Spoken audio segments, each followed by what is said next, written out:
Sebelum bersama Radin Robin, antara fokus negeri di bawah Bayu, Sabah komited pastikan kesejahteraan rakyat menerusi pelbagai inisiatif penting dalam sektor tenaga.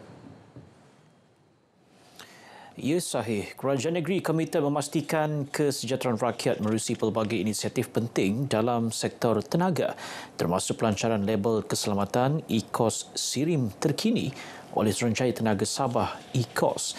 Inisiatif itu merupakan usaha proaktif untuk melindungi pengguna di Sabah dengan memastikan hanya produk elektrik dan gas yang selamat serta berkualiti tinggi berada di pasaran.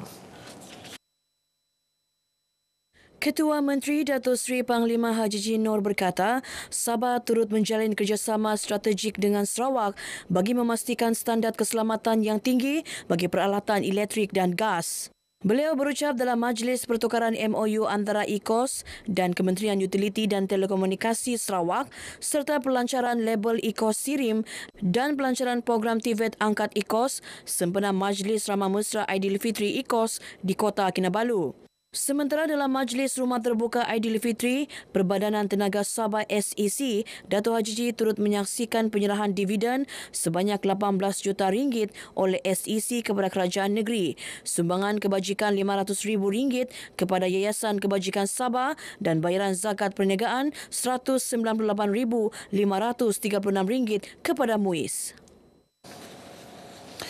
Masyarakat Islam di negeri ini boleh membuat permohonan mengikuti kursus pra-perkahwinan dan nikah secara dalam talian bermula Jun depan. Inisiatif Jabatan Hal Ehwal Agama Islam Negeri Sabah JAINS itu bagi memudahkan urusan berkaitan hal ehwal perkahwinan. Menteri Sains, Teknologi dan Inovasi Datuk Dr. Muhammad Arifin Muhammad Arif yang juga Exco Agama dan Pendidikan berkata, sebelum ini JAINS memperkenalkan permohonan kad atau sijil nikah secara dalam talian bagi memudahkan pasangan mendapatkan dokumen perkahwinan dalam bentuk digital.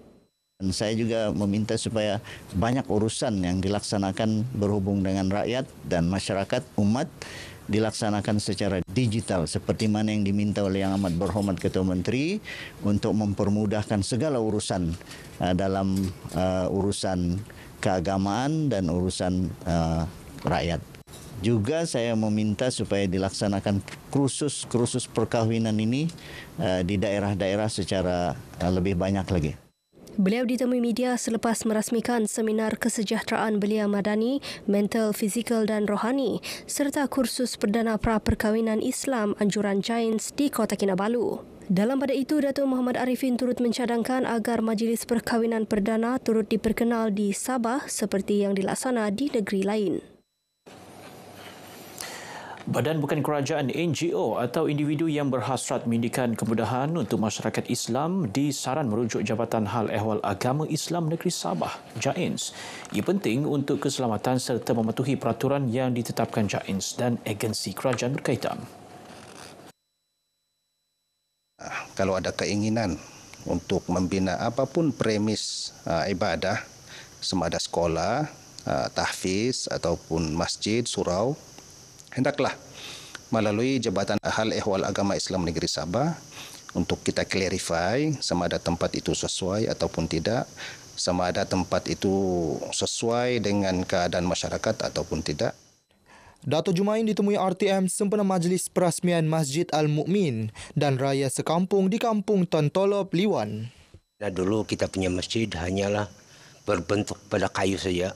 Tapi pada hari ini kita nampak sendiri macam mana perubahannya.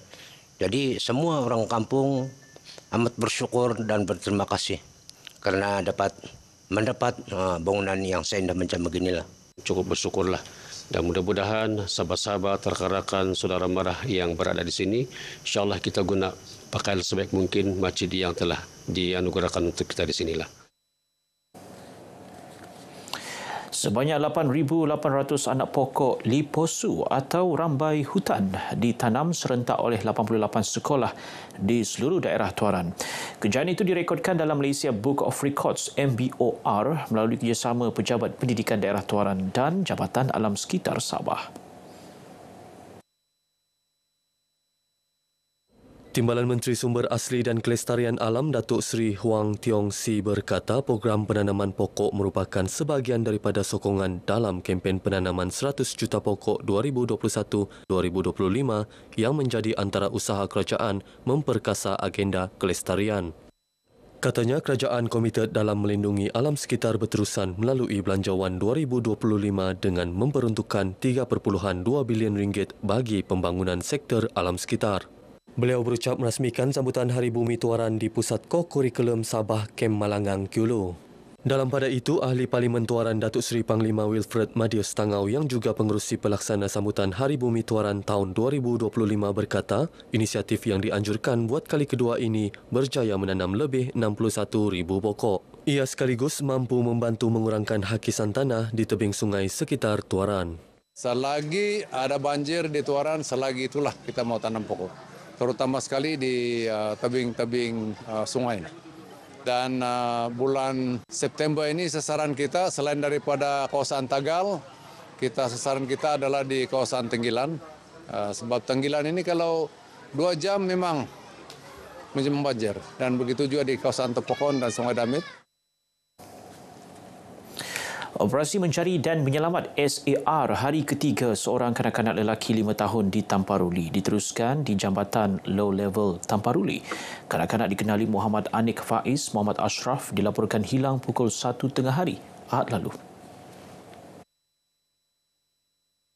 Ketua Polis Daerah Tuaran, Superintenden Noradin Awang Maidin berkata operasi melibatkan kaedah penyelamatan di permukaan air dan turut melibatkan beberapa kawasan darat seluas 5 km radius.